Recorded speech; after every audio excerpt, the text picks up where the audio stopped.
जी तो ninth class students, आज हम बाकी के टाइप्स पढ़ेंगे इसकी मैट्रिक्स की। पहली टाइप है पहली 10वीं नंबर की टाइप है डायगोनल मैट्रिक्स। इसके बाद आ गया स्केलर मैट्रिक्स और अगली है आइडेंटिटी मैट्रिक्स। तो पहले डायगोनल मैट्रिक्स से शुरू करते हैं, ये बड़ी इंपॉर्टेंट है। इन सारी डेफिनेशन में सबसे ज़्यादा जो पेपर में आती है यही डायगोनल मैट्रिक्स है। ज़रा टेक्निकल है, इसको ज़रा अच्छी तरह गौर से पढ़िएगा। मैं समझाने की कोशिश करता हूँ आपको। देखें ज़रा,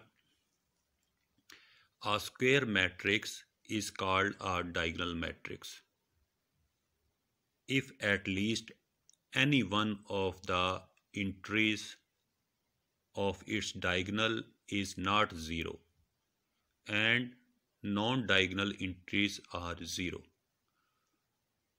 अच्छा, पहले बात है ये कि स्क्वायर मैट्रिक्स का तो पता है आपको कि जिसकी रोज़ और कॉलम बराबर हों, यानी कि 2x2 हो, 3x3 हो, उसको स्क्वायर मैट्रिक्स कहते हैं। इसमें दूसरा लफ्ज़ यूज़ हुआ है डायगोनल मैट्रिक्स। डायगोनल यही होता है, जैसे ये मैंने अभी ये निशान लगाया हुआ जो ये सर्कल जो किया हुआ है, इसको डायगोनल कहते हैं। ठीक है, एक डायगोनल ये होता है, यानी कि एक स्क्वायर मैट्रिक्स में दो डायगोनल होते हैं, एक ये डायगोनल है और एक ये डायगोनल है। ठीक है, तो इसमें मैंने ये वाला डायगोनल शो किया। पहले कह रहा है कि आ स्क्वायर मैट्रिक्स, यानी कि मैट्रिक्स स्क्वायर होना चाहिए इस शक्ल का, यानी कि 3 रोज़ हैं, 3 कॉलम हैं, तो इसको मैं स्क्वायर मैट्रिक्स कह सकता हूँ। अच्छा, उसके बाद कहता है कि a square matrix is called a diagonal matrix if, condition आ गई, अगर एट लीस्ट, बड़ा ये लफ्ज़ बहुत इंपॉर्टेंट है, एट लीस्ट यानी कि कम से कम any one of the entries of the diagonal is not zero. ये जो डायगोनल है ये वाला, ठीक है, पहले तो ये स्क्वायर होना चाहिए। दूसरा बात यह है कि जो डायगोनल है उसकी जो इंट्रीज़ हैं वो उनमें से कम एक इंट्री जो है, या तमाम नहीं, सॉरी, ये या तो सारी नॉन ज़ीरो हो सकती हैं या उनमें से कम एक जो है वो नॉन ज़ीरो हो। अब ये देखो, 1 2 3 इंट्रीज़ हैं, तो तीनों भी नॉन ज़ीरो हो सकती हैं। नॉन ज़ीरो से मुराद कोई नंबर 1 2 3, कोई भी 4 5 6, कोई भी नंबर हो जाए इधर। ठीक है, यानी कि वो नॉन ज़ीरो होंगी, या फिर इस तरह भी हो सकती हैं 1 2 0, एक ज़ीरो हो जाए, तीनों में से एक ज़ीरो हो जाए, या फिर 2 ज़ीरो भी हो सकती हैं, लेकिन कम से कम एक जो एंट्री है वो नॉन ज़ीरो, यानी कि कोई नंबर होना चाहिए। ठीक है, जो डायगोनल हैं इसकी एंट्रीज जो हैं वो कम से कम एक नंबर जो है वो नॉन ज़ीरो होना चाहिए। ठीक है, तमाम ज़ीरो नहीं हो सकते।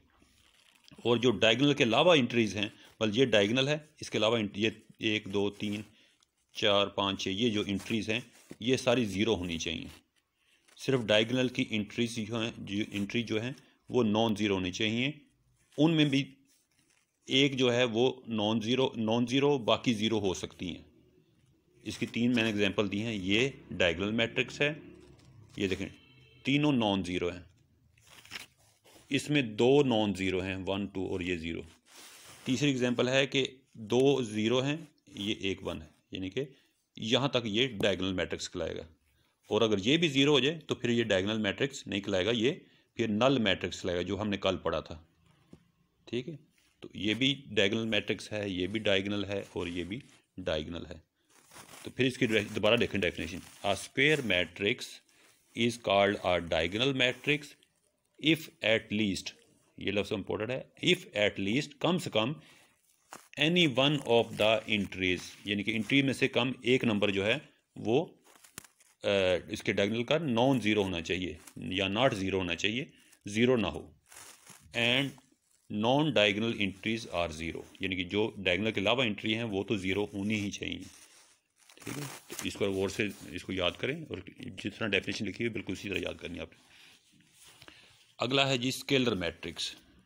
स्केलर मैट्रिक्स डायगोनल मैट्रिक्स ही होता है, लेकिन उसकी जो डायगोनल की एंट्री होती हैं वो सेम होती हैं। यानी ये 1 है तो तीनों 1 1 होंगी, या अगर 2 है तो तीनों 2 2 होंगी, अगर 3 है तो 3 3 होंगी। कुछ भी नंबर है वो एक जैसा होगा, बाकी नॉन डायगोनल एंट्री ज़ीरो होंगी और डायगोनल की, ये मैंने एग्जांपल दी है इसकी, ये देखें ज़रा, ये एक मैट्रिक्स है, इसका डायगोनल ये बनता है तो इसके डायगोनल की एंट्री सेम है, कोई भी के। एक की दूसरी एग्जांपल है इसकी 2 2 2 और बाकी ज़ीरो है। तो डेफिनेशन देखें इसकी स्केलर मैट्रिक्स की, a diagonal matrix is called a scalar matrix if all the diagonal entries are the same and non-zero। Diagonal entry same होनी चाहिए और बाकी की यानी कि और नॉन ज़ीरो होनी चाहिए और ज़ीरो नहीं होनी चाहिए, ठीक है, सेम हो पर ज़ीरो ना हो। और ये डायगोनल मैट्रिक्स और डायगोनल मैट्रिक्स की कंडीशन होती है कि बाकी ज़ीरो होंगी, सिर्फ डायगोनल की एंट्री नॉन ज़ीरो होंगी, और अगर सेम हो तो उसको कहेंगे स्केलर मैट्रिक्स। आगे आ जाए, आगे आइडेंटिटी मैट्रिक्स। आइडेंटिटी मैट्रिक्स भी डायगोनल मैट्रिक्स होता है, लेकिन फ़र्क क्या होता है कि बीच में डायगोनल जो होता है उसकी एंट्रीज होती हैं वो सेम होती हैं और 1 1 होती हैं, 1 1 1। इस डायगोनल की एंट्री क्या है, 1 1 1। तो ऐसा diagonal matrix is called identity और यूनिट मैट्रिक्स भी कहते हैं इसको, आइडेंटिटी मैट्रिक्स और unit matrix if all the diagonal entries are 1, ठीक है, उसकी डायगोनल एंट्री 1 होनी चाहिए। तो ये थी थर्ड टाइप, सॉरी थर्ड कह रहा हूँ, 12th टाइप। तो ये तीनों टाइप्स हैं, हमने 3 टाइप्स किए हैं आज के, इनके याद रखें, लिखें और इनको अच्छी तरह तैयार करें क्योंकि ये बहुत इंपॉर्टेंट है। डायगोनल मैट्रिक्स की बहुत ज़्यादा इंपॉर्टेंट है, सबसे ज़्यादा यही आती है डायगोनल मैट्रिक्स, स्केलर मैट्रिक्स, बल्कि तीनों बड़ी काफ़ी इंपॉर्टेंट है, ठीक, आइडेंटिटी मैट्रिक्स। इसकी मैं पिक्चर सेंड कर देता हूँ, आप इसको लिखें और याद करें। आज के लिए आपको इतना ही काफ़ी है। ओके, अल्लाह हाफिज़।